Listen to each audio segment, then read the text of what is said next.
Hello दोस्तों, स्वागत है आपका अपने यूट्यूब चैनल पे। कभी भी किसी भी शेयर में निवेश करने के पहले उसकी डीप एनालिसिस करें और उसके बाद ही उसके अंदर निवेश करें। अभी हम जिस शेयर की एनालिसिस करेंगे वो है इंडस बैंक लिमिटेड। और इंडस बैंक लिमिटेड यहाँ पे ये जो मल्टी ईयर ब्रेकआउट दिया है इसने लास्ट वीक सितंबर सेकंड वीक में इसने मल्टी ईयर ब्रेकआउट दिया है, क्योंकि यहाँ पे जो ट्रेंड लाइन ये फॉलो करके नीचे आ रहा था, जिसे फॉलो कर रहा था, ठीक है, उसको यहाँ पे इसने ब्रेक कर दिया है। राइट। तो यहाँ से रैली लेने के बाद यहाँ पे मैं बोलता हूँ हमेशा कभी भी ट्रेंड लाइन सपोर्ट या रेजिस्टेंस के पास कोई शेयर टाइम स्पेंड करता है तो उसे ब्रेक कर सकता है, ज़्यादा चांसेस है। तो यहाँ पे देखिए, यहाँ पे कभी भी आपको दिखेगा यहाँ पे टाइम थोड़ा स्पेंड किया था, लेकिन बहुत कम टाइम स्पेंड किया था और ये ऊपर की ओर वीक बना रहा था, इससे लग रहा था कि यहाँ पे सेलिंग है। और सेम सिनारियो यहाँ पे हुआ, लेकिन यहाँ पे क्या हुआ है, यहाँ पे ये जो ट्रेंड लाइन है इसके पास काफी टाइम स्पेंड किया है। ये ट्रेंड लाइन है इसके पास काफी टाइम स्पेंड किया और कैंडल्स काफी छोटे हैं, ना बाइंग का ज्यादा प्रेशर दिख रहा है ना सेलिंग का प्रेशर दिख रहा है, लेकिन बायर्स लगातार ये जो लेवल है 963 का यहाँ पे होल्ड किए हैं। उसके बाद एक अच्छा खासा ब्रेकआउट हुआ है। ठीक है, एक अच्छा खासा ब्रेकआउट हुआ है। तो अगर आप वीकली टाइम फ्रेम पे ब्रेकआउट ट्रेड करते हैं तो उसके लिए आपको यहाँ पे जब ये क्लोजिंग दे रहा था एट लास्ट, तो आपको अपनी पोजीशन बनानी थी। अपना स्टॉप लॉस ये जो हाँ लाइन है, ठीक है, ये जो कैंडल है इसके नीचे रखना था और ये जो ट्रेंड लाइन है इसके भी नीचे रखना था। तो इसका 2 टाइम्स अपना टारगेट होता, जो कि ये वाला लेवल होता लगभग 1500 के आसपास का। ठीक है, 1560 1570 का लेवल निकल के आता। तो यहाँ पे वो हो सकता था, लेकिन अभी का फिलहाल जो सिनारियो यहाँ पे एक सेलिंग का प्रेशर देखने को मिल रहा है। लेकिन ये जो सेलिंग का प्रेशर है, ठीक है, ये मार्केट में करेक्शन हो रहा था, यहाँ पे भी करेक्शन हो रहा है। तो ये सेलिंग का प्रेशर, ये जो सपोर्ट है, लास्ट टाइम का जो रेजिस्टेंस है, लास्ट टाइम का रेजिस्टेंस नो डाउट यहाँ पे है 1050 के आसपास है। ठीक है, 1050 से लेके 1100 के आसपास है। तो अगर ये शेयर वापस आ रहा है तो वापस आने के बाद ये क्या कर सकता है, ये जो यहाँ पे रेजिस्टेंस है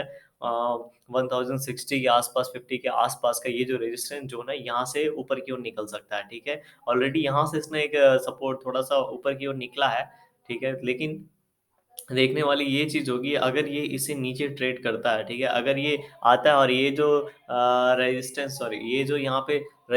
नीचे की ओर जो स्विंग बनाया है, इसका जो लो है इस कैंडल का 1122, अगर अगर इसको ये नीचे की ओर ब्रेक डाउन कर देता है, 112 को अगर नीचे की ओर ब्रेक करता है, तो आने वाले समय में ये जो शेयर हमें 1050 के आसपास ट्रेड करता हुआ देखने को मिलेगा। ठीक है, 1050 के आसपास ट्रेड करता हुआ हमें देखने को मिलेगा। तो हमें क्या करना है इस शेयर में, अभी देखना है ये किस तरीके से और किस तरफ ये ब्रेक डाउन करता है या ब्रेकआउट करता है। ठीक है, ऊपर की ओर निकलेगा तो वेल एंड गुड है, प्राइस एक्शन बना के निकलेगा तो हम उसमें अपनी पोजीशन जरूर बनाएंगे। अगर नीचे की ओर निकलता है तो वेट एंड वॉच करेंगे। और मुझे क्या लग रहा है, अगर ये शेयर नीचे की ओर निकलता है तो यहाँ पे एक मल्टी ईयर ब्रेकआउट हुआ है ट्रेंड लाइन का, तो हो सकता है यहाँ पे रिटेस्ट नहीं हुआ है, अगर नीचे की ओर आके यहाँ पे रिटेस्ट करके निकलता है, मानिए यहाँ पे आता है शेयर, ठीक है, और एक बार ये रिटेस्ट करके ऊपर निकलता है, तो ये काफ़ी बेस्ट प्लेस होगा इसे बाई करने का, क्योंकि मैंने यहाँ पे शेयर को मिस कर दिया। और यहाँ पे अगर ये शेयर मुझे मिलता है,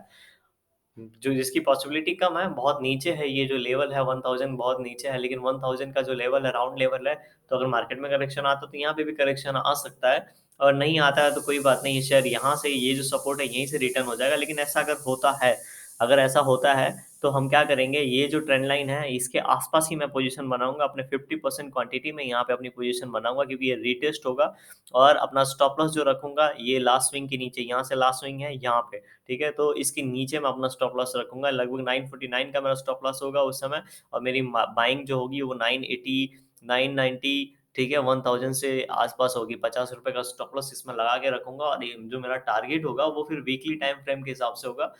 लगभग 1500 या 1600 के आसपास का होगा। अगर यहाँ पे रिटेस्ट करके वापस की एक ग्रीन कैंडल की फॉर्मेशन होती है यहाँ पे, ठीक है, प्राइस एक्शन बनता है, तो इस तरीके का मेरी स्ट्रेटेजी है। अभी जो फिलहाल सिनारियो है इसमें मुझे मैं क्या करूंगा, अगर ये शेयर मानिए यहाँ पे नहीं आता है, ठीक है, और ये शेयर यहाँ से ही यहाँ आने के बाद एक प्राइस एक्शन बनाता है,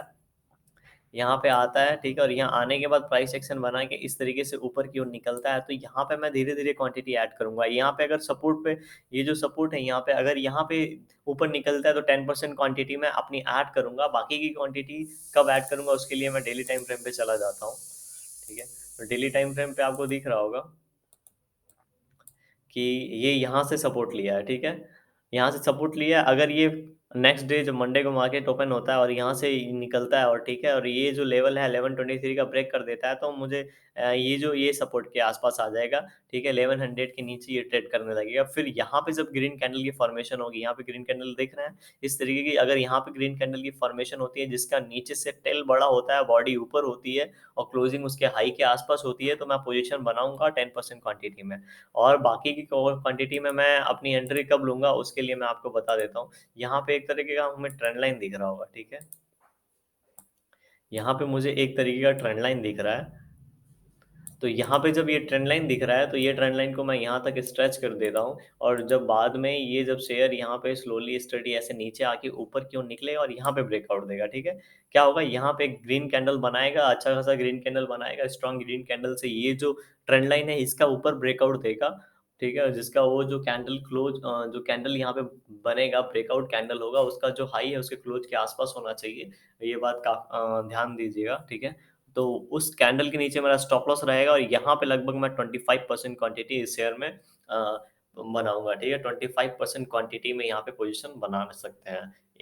तो 10% यहाँ पे, 25% यहाँ पे, 30% 35%, 40% क्वांटिटी में मेरी पोजीशन बन जाएगी। बाद में ये जब ऊपर की ओर निकलेगा, जब ऊपर की ओर निकलेगा तो फिर से प्राइस एक्शन बना के निकलेगा, तो जहाँ पे मुझे लगेगा कि क्वांटिटी ऐड करना चाहिए, क्योंकि ऊपर की ओर निकलेगा तो जैसे ट्रेंड लाइन फॉलो करके नीचे आ रहा है, वैसे ही ट्रेंड लाइन फॉलो करके ऊपर की ओर भी जाएगा। तो जब ट्रेंड लाइन पे सपोर्ट लेगा और फिर से ग्रीन कैंडल के ऊपर ग्रीन कैंडल बना के ऊपर निकलेगा, तो उस समय मैं धीरे धीरे करके पिरामिडिंग के फॉर्म में यहाँ पे अपनी पोजीशन ऐड करता रहूंगा और अपना स्टॉप लॉस ट्रेल करता रहूंगा ऊपर की ओर। और यहाँ पे अगर ब्रेकआउट देता है, अगर ब्रेकआउट यहाँ पे सक्सेसफुल होता है, अच्छा खासा ग्रीन कैंडल के साथ ब्रेकआउट देता है और मार्केट में भी तेजी है, तो यहाँ पे भी बाकी की 50% क्वांटिटी में ऐड करूंगा, और ऊपर की जो भी टारगेट जो मैंने वीकली टाइम फ्रेम पे आपको बताया उसके लिए मैं वेट करूंगा। और तो ये इंडस बैंक में ये मेरी स्ट्रेटेजी, अगर यहाँ से अगर ऊपर क्यों निकलता है तो, और ये यहाँ से अगर ये जो सपोर्ट है यहाँ के आसपास आ जाता है और इससे ट्रेंड लाइन को रिटेस्ट करके ऊपर निकलता है, तो उसके लिए भी स्ट्रेटेजी मैंने आपको बता दी ऑलरेडी। तो इंडस बैंक में ये फिलहाल सिनारियो, अगर यहाँ से ऊपर की ओर फिर से मान लीजिए यहाँ से नीचे नहीं आता है, मंडे को मार्केट ओपन होता है और यहाँ से ऊपर क्यों निकलता है, ठीक है, तो फिर भी फिर उस केस में भी ये जाके इस ट्रेंड लाइन को ब्रेक करेगा, तो इस ट्रेंड लाइन को जब ब्रेक करेगा और एक दो शॉट में ही यहाँ पे ब्रेकआउट कर देता है ऊपर, तो मैं बहुत कम क्वांटिटी में यहाँ पे पोजीशन बनाऊंगा, लगभग 10 to 15% में, 25% 30% में नहीं बनाऊंगा, क्योंकि इसको क्या करना चाहिए, यहाँ पे एक दो दिन टाइम स्पेंड करना चाहिए, छोटा कैंडल बना के अगर निकलता है, ठीक है, तो वेल एंड गुड है, तो फिर ज्यादा परसेंट में हम पोजीशन बना सकते हैं, क्योंकि कॉन्फिडेंस लेवल बिल्डअप हो जाएगा, और यहाँ पे टाइम स्पेंड कर रहा है मतलब वहाँ पे बायर्स एक्यूमुलेट होंगे और फिर इस ट्रेंड लाइन का ब्रेकआउट होगा। तो ये बात यहाँ पे ध्यान दीजिएगा, ठीक है। हमेशा ट्रेड करने के पहले अपना स्टॉप लॉस हमेशा डिसाइड कर लीजिए, एनालिसिस करने के बाद ये मेरा स्टॉप लॉस रहेगा, ये टारगेट रहेगा, और स्टॉप लॉस लगा के ही तभी ट्रेड करिए। स्टॉप लॉस हिट होता है तो कोई बात नहीं, क्योंकि आने वाले समय में हमारे टारगेट्स भी हिट होंगे, और लास्ट टाइम हमारे टारगेट्स बहुत ही शेयर्स में हिट हुए हैं, और अभी की फिलहाल हो सकता है स्टॉप लॉस हिट हो रहे हो, इसीलिए मैं बहुत से शेयर्स में एनालिसिस, डीप एनालिसिस से आपको देखता हूँ कि लॉन्ग टर्म के व्यू के लिए और शॉर्ट टर्म के लिए आप किस प्रकार से अपनी प्लानिंग कर सकते हैं अपनी एनालिसिस करने के बाद। अगर आप चैनल पे नए हैं तो चैनल को जरूर सब्सक्राइब करें, क्योंकि हम लोग यहाँ पे ऐसे ही एनालिसिस करते हैं। अगर अगर आपको ऐसी एनालिसिस चाहिए तो चैनल को सब्सक्राइब करें, अगर वीडियो पसंद आई हो तो जरूर लाइक करें, अपने दोस्तों के साथ भी शेयर करें, ताकि वो किसी भी शेयर में किसी भी वक्त जाके पोजीशन नहीं बना ले। हमेशा जिस शेयर में अगर ऐसा कुछ ब्रेकआउट होता है और हमें बाइंग का कोई सिग्नल मिलता है, उसके बाद ही हम जाके उसमें पोजीशन बनाएंगे, और अपना स्टॉप लॉस एक बार ध्यान देंगे कि काफी छोटा होना चाहिए, ताकि प्रॉफिट अपना बड़ा हो और स्टॉप लॉस छोटा हो। मिलते हैं आपसे अगले वीडियो में। वीडियो देखने के लिए बहुत बहुत आपका धन्यवाद।